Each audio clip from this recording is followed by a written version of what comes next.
Hi everyone, you're back with Zoe Arthurs from Business Basics. Thanks for joining me.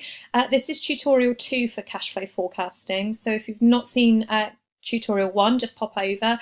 Or if you think you have a really good idea of what a cash flow forecast is, then please feel free to stay with me. So we've talked about different terminology in tutorial 1. So I'm just going to literally pick up where we left off so that we can continue along building and constructing our cash flow forecast. So just to be clear, when we are sort of paying, if you like, our fixed costs, although these are only an estimate, we should be able to predict them quite easily. They're there in the business all the time.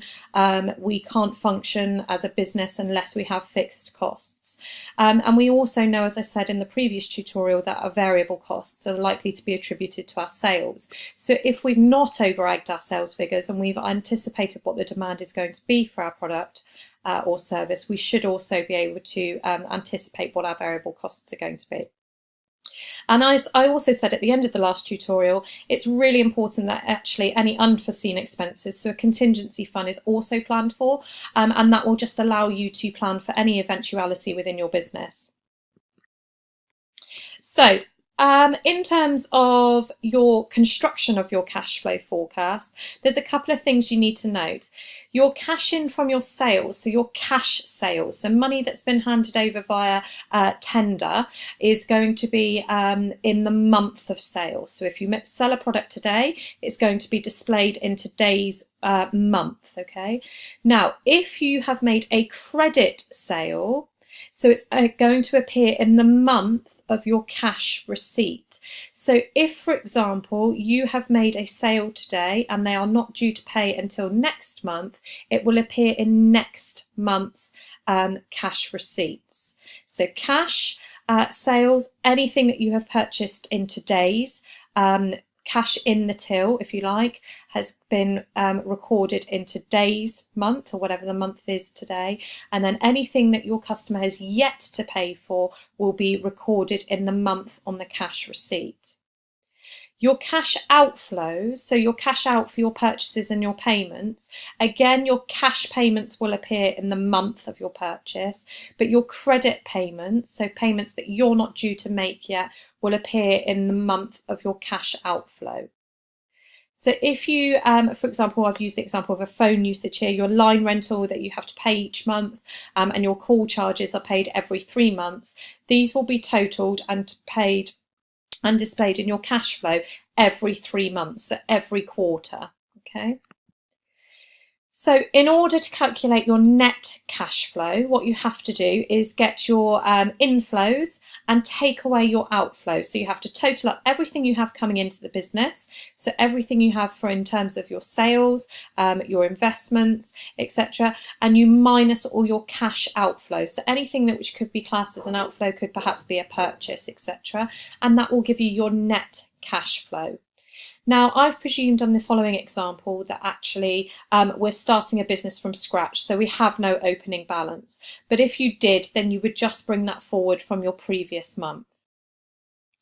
The closing balance for 1 month, so say for example we're at the end of May today, your closing balance for the 31st of May will become your opening balance for the 1st of June, and it will continue along that pattern. So your closing balance at the 30th of June will be your opening balance for the 1st of July, etc., and so on and so on. And how you calculate your closing balance is by adding your opening balance and your net cash flow together. And those are a couple of really key important formulas. So net cash flow equals your cash inflows, money coming in, minus your cash outflows, money going out. And you calculate your closing balance by your opening balance and adding it together with your net cash flow. Now, here's a very simple format. I've done a cash flow for 4 months, so January, February, March and April. I've split it down into different sections. So you can see at the top, we've got the inflows. In the middle, we've got the outflows. And then at the bottom is one of the most important pieces of information. Now you can see on this example, your owner's capital, I invested £5,000 in January. And the reason I'm showing that in January only is it's a one-time investment. I haven't had any other investments in February, March or April. I purely had that £5,000 investment when I started the business. So it's recorded there in 1 month only. You can see my business is doing quite well. My cash sales, I started with £1,600. I've then increased to 2,000, 2,500 in March and then April respectively. So you can see that I have predicted that my cash sales are going to increase month on month because I've able to anticipate my customer demand.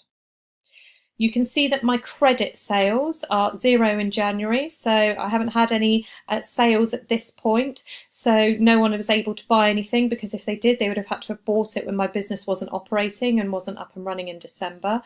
So then in January it shows as a 0, and my credit sales are all bunched over 1 month, so they're moved along 1 month. So they may have picked up the product in January, but they're actually not due to pay it until February, which is why it's showing a month later. So remember, as I said just now, your cash sales, the money that you're taking right now, so money that you have in your hand, is recorded within the current month, but your credit sales will be recorded in the following month. And that's where you have the two differences. Now, self-explanatory, but you can see that the total inflows I've calculated by adding together, for example, in January, my owner's capital and my cash sales to give me 6,600. And then I've done the same in February, March and April. So in February, I've added my cash and credit sales together. In March, again, I've added my cash and credit sales together. And in April, I've also done the same. And that gives me my total inflows. So that's everything that I predict is going to be coming into the business in terms of cash.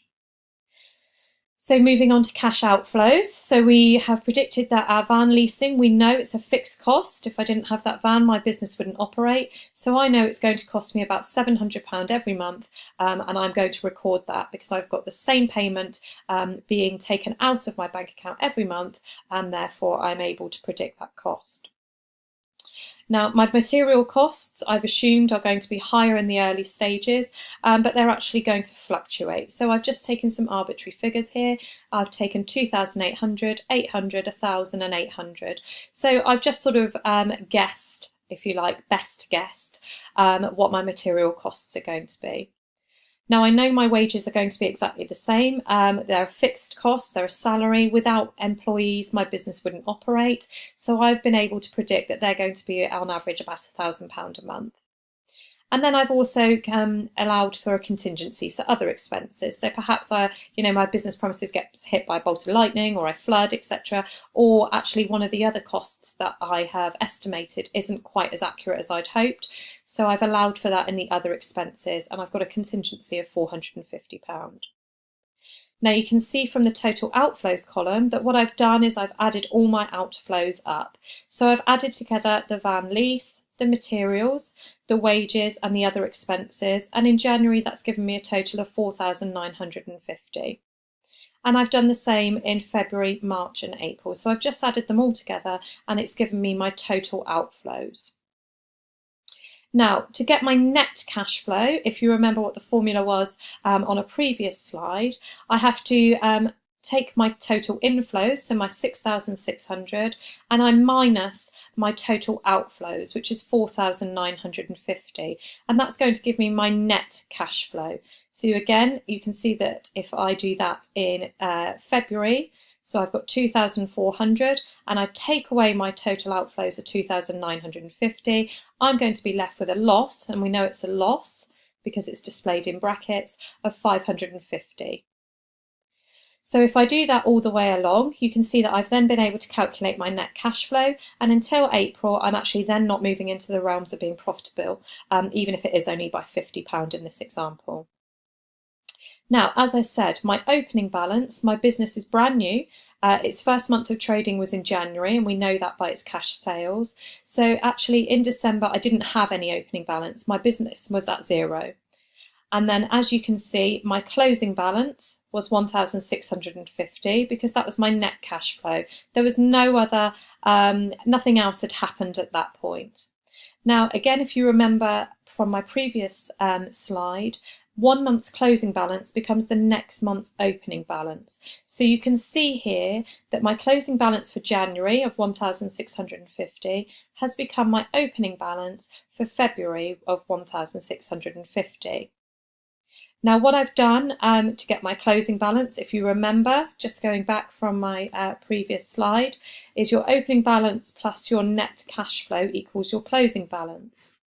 So my opening balance of 1,650, and then I have added together, so remember it's a minus figure of 550, will actually give me 1,100. So don't forget, if it's in brackets, you have to account for a minus figure.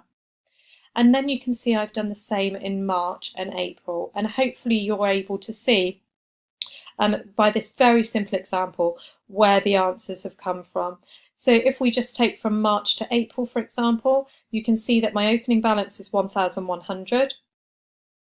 I've added my closing balance is 950, and my 950 has become my opening balance for the month of April.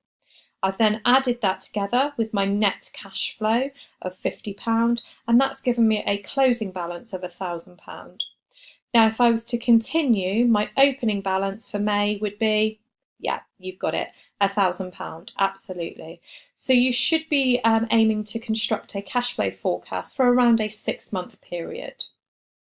And the whole point of using a cash flow to aid you with your financial decision making and planning is to identify the timing and significance of any potential shortfalls. Remember, it's a prediction tool so that you're able to see how much money you've got coming in against how much money you've got going out, and whether there's a time problem. So whether you're not going to have enough money in the bank to cover those all important bills. It's going to help you secure finance from potential investors. It's going to show investors, if you are pitching them and you are putting together a business plan, that you've really got a good grips of your incomings and outgoings, and that you're not sort of flying by the seat of your pants in terms of what you expect your expenditure to be. You have actually calculated it. And it will give you confidence and your investors about your short-term survival. Now, as I said, the problem with a cash flow forecast is it is only a predictive tool. So I would recommend that you would only do this for a 6-month period. Then you would file your financial statement, your cash flow statement. You would identify any differences in your predictions, and you would then move forward and do your following 6-month predictions. Because we know in business there are lots of variables. Things like your production costs could change, your staffing could change, perhaps you need to upscale and buy new assets in terms of machinery or vehicles. So predicting any further than 6 months really is sort of a waste of time at this point in the game. There are a couple of things that you need to be aware of that may affect your cash flow, and these are your transaction types. So we've talked a lot about cash and credit and when to record them, but that's also the same to be said for purchases. So it's about the payment terms and the timing of your cash and your credit sales, and that's really important to get to grips with, remembering that actually anything that you've had in terms of legal tender, so money that you've touched in your hand, is recorded in that current month, so at that point in time, and any credit sales are always recorded in the following month, so that you're able to get to grips with making sure you've got enough cash in the business. It's important that you also consider the nature of your business. So your time taken from your input to your output of your business, and any stock holding that you may have. How long is that stock likely to sit within the business, or is it in fact a business which sells perishable goods? Because all of these things are going to have an effect on your cash flow. So there you have it, cash flow in a nutshell. A very, very basic format. It should get you started. It should help you when producing those all-important business plans. But most importantly, it will give you a good idea of how to allocate timings with regards to your cash sales, your credit sales, and any costs which your business is going to incur. Thanks for watching, and I'll see you in my next video. Bye.